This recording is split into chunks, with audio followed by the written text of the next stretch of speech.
Hello bachcho, let's read the question. So the question says a tub of hot water cools from 80 degrees Celsius to 75 degrees Celsius in time t1, from 75 degrees Celsius to 70 degrees Celsius in time t2 and 70 degrees Celsius to 65 degrees Celsius in time t3. Then तो तुमको ये question में दे रखा है, देखो कह रहा है एक टब है जिसमें कि हॉट वाटर फिल्ड है, ठीक है, और वो 85 डिग्री सेल्सियस से 75 डिग्री सेल्सियस आ रहा है कितने टाइम में, टाइम t1 में। फिर कह रहा है 75 डिग्री सेल्सियस से 70 डिग्री सेल्सियस आ रहा है कितने टाइम में, टाइम t2 में। और फिर कह रहा है 70 डिग्री सेल्सियस से 65 डिग्री सेल्सियस आ रहा है टाइम t3 में।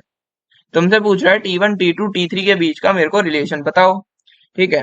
तो अगर मैं यहाँ पे की कॉन्सेप्ट की बात करूं, की कॉन्सेप्ट, की कॉन्सेप्ट क्या है यहाँ पे, Newton's law of cooling, Newton's law of cooling. So what is Newton's law of cooling, Newton's law of cooling क्या है, ठीक है। तो न्यूटन्स लॉ ऑफ कूलिंग है कि delta T by T will be proportional to T1 plus T2 by 2 minus T naught, है ना, T1 plus T2 by 2 minus of T naught. So ये है तुम्हारा न्यूटन्स लॉ ऑफ कूलिंग। अब यहाँ पे डेल्टा टी क्या है, स्मॉल टी क्या है, T1 क्या है, T2 क्या है, ये मैं तुमको बता। देखो डेल्टा टी है तुम्हारा चेंज इन टेम्परेचर,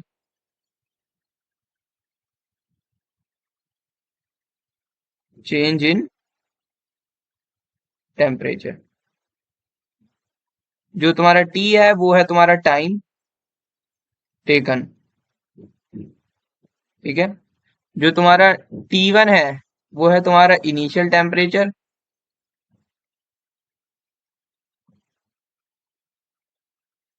जो T2 है वो है तुम्हारा फाइनल टेम्परेचर, और जो टी नॉट है वो है तुम्हारा सराउंडिंग टेम्परेचर, सराउंडिंग टेम्परेचर, ठीक है। अब तुमको इसी को देख के रिलेशनशिप निकालना है, ठीक है। ये जो तुमको फॉर्मूला दिया हुआ है। अच्छा एक चीज तुम यहाँ पे नोटिस करो, अगर मैं सॉल्यूशन की बात करूं यहाँ पे, एक चीज नोटिस करो कि 80 डिग्री सेल्सियस से 75 डिग्री सेल्सियस गया है, 75 से 70 डिग्री सेल्सियस गया है, 70 डिग्री सेल्सियस से 65 डिग्री सेल्सियस गया है। तीनों ही केस में जो हमारा डेल्टा टी है which is change in temperature वो तुम्हारा सेम है, that is of 5 degree Celsius. तो मैं इस केस में क्या कह सकता हूं कि यहाँ पे जो हमारा डेल्टा टी है चेंज इन टेम्परेचर क्या है, कांस्टेंट, क्या है, कांस्टेंट हेयर, ठीक है। अब सिर्फ डेल्टा टी कांस्टेंट है यहाँ पे, और सारी चीजें जितनी भी हैं वो वेरिएबल है अकॉर्डिंग टू द क्वेश्चन, ठीक है।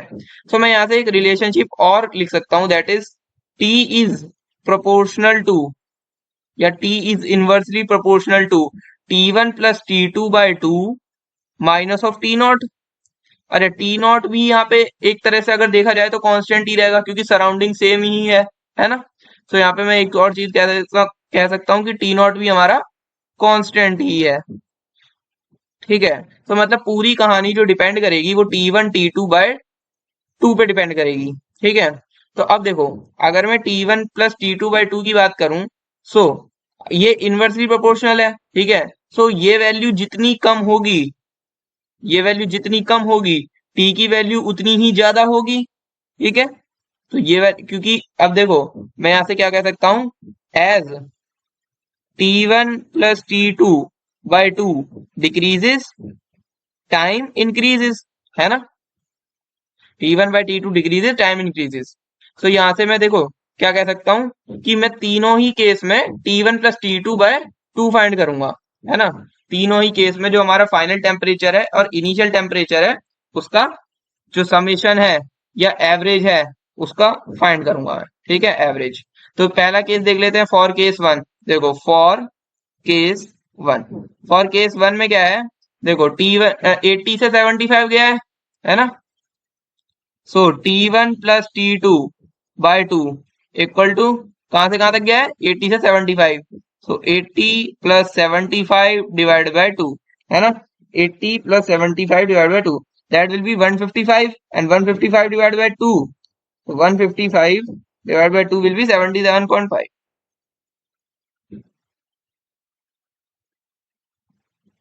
ठीक है, तो ये तो आ गया तुम्हारा 77.5 डिग्री सेल्सियस फॉर केस 2।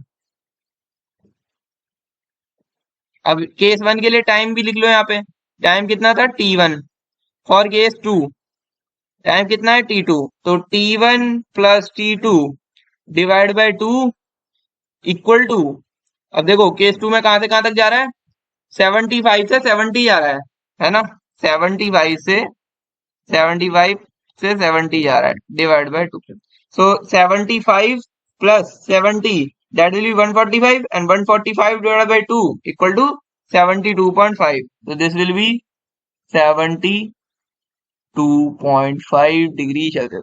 अब सेम केस 3 के लिए लिख सकते हैं, फॉर केस 3, केस 3 में टाइम कितना है T3, तो T1 plus T2 divide by 2 that will be equal to, देखो कितना दे रखा है, 70 से 65 गया है ना, 70 डिग्री सेल्सियस से 65 डिग्री सेल्सियस गया है, डिवाइड बाय 2।